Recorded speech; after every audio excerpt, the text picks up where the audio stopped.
alakamisy faharoapolo volana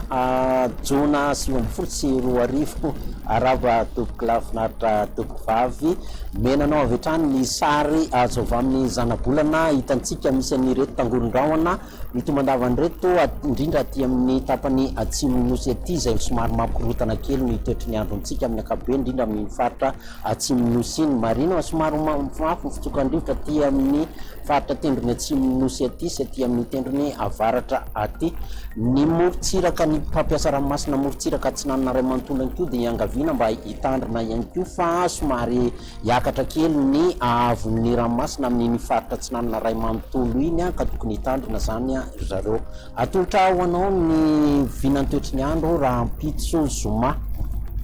dia manorana matevina hatrany morotsiraka ray manontolo miala hatrany antsiranana mandrapatonga aty ataolanaro atya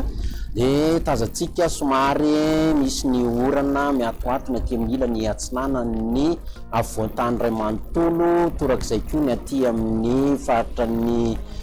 Sofia sy ny tapiny atsimo-diana iny somary mandraondraona ny andro ny amin'ny ilany andrefanosy ray manontolo ny faritra hafa moa dia ifandimby ao ny raona sy ny masoandro zay ny maraina fa ny tolakandro kosa mbola mitoetra hatrany ny orana matevina morotsiraka ray manontolo ny morotsiraka atsinanana misy ny orana mety miatoato amin'ny ilany atsinana ny avoantany mihitatra izay orana zay mety hita aty abongolava atya ny aty amin'ny faritra ny melaka atya dia melaka ray manontolo zany dia somary mandraondraona ny andro ny aty aboeny ny siny aty amin'ny faritra ny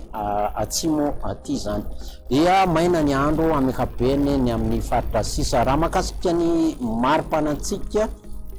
milatsaka hatrany ny marim-panantsika 17-20 ny aty amin'ny faritry ny avoantany 9 hatramin'ny 12 degré celsius zany ny marim-pana zay ny maripana ambany indrindra fa ny ambony indrindra kosa dia aty amin'ny faritra avaratra andrefana atya 13 degré celsius ny mafana indrindra aty amin'ny faritry ny avoantany 12 degré celsius na 12 degré celsius ireo toetrandro amin'ireo tanàn-dehibe velan'ny Madagasikara mandraondraona ny andro ny any Paris Milan any masoandro be ny any Johannesburg misy ny orana arankotroka ny any Nairobi sy Bangkok ho an'ireo nosy manodidina antsika ndray kosa dia misy ny orana ny any Maurice dia mandraona be ny andro ny any Comores sy La Réunion masoandro be ny any Seychelles dia izay indray ny fotoana ny arahako taminao veloma tompoko veloma